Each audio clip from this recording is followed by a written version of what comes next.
Brazil অনেক দুর্বলতম team, কিন্তু তারপরও এরা অন্তত সেমিফাইনাল পর্যন্ত যায়। কারণ সেমিফাইনাল পর্যন্ত যদি এরা নাই যায় তাহলে আসলে পরবর্তী খেলাটা আমরা কাদেরকে নিয়ে দেখব বলেন।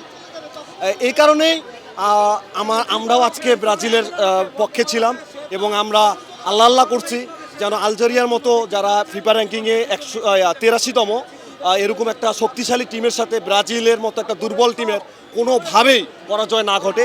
এবং আল্লাহ আমাদের কথা শুনেছে এবং আপনারা দেখতে পাচ্ছেন যে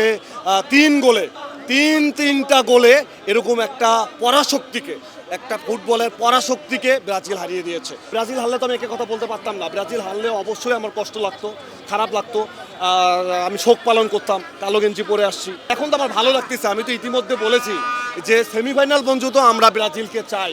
কারণ ব্রাজিল না থাকলে আসলে কিভাবে কি হবে, অন্তত সেমিফাইনাল পর্যন্ত থাকুক।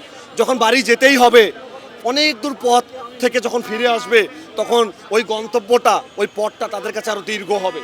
ঠিক আছে, এই জিনিসটা দেখার মানে মারবো যখন একটু ভাতে পানিতে যেভাবেই হোক না কেন সব দিক থেকে মারবো আমরা, এটা আমরা আর কি বলতে চাই আর কি। এইটাই আমাদের প্রত্যাশা। আমাদের প্রতিপক্ষ শুধুমাত্র জার্মানি এবং ফ্রান্স।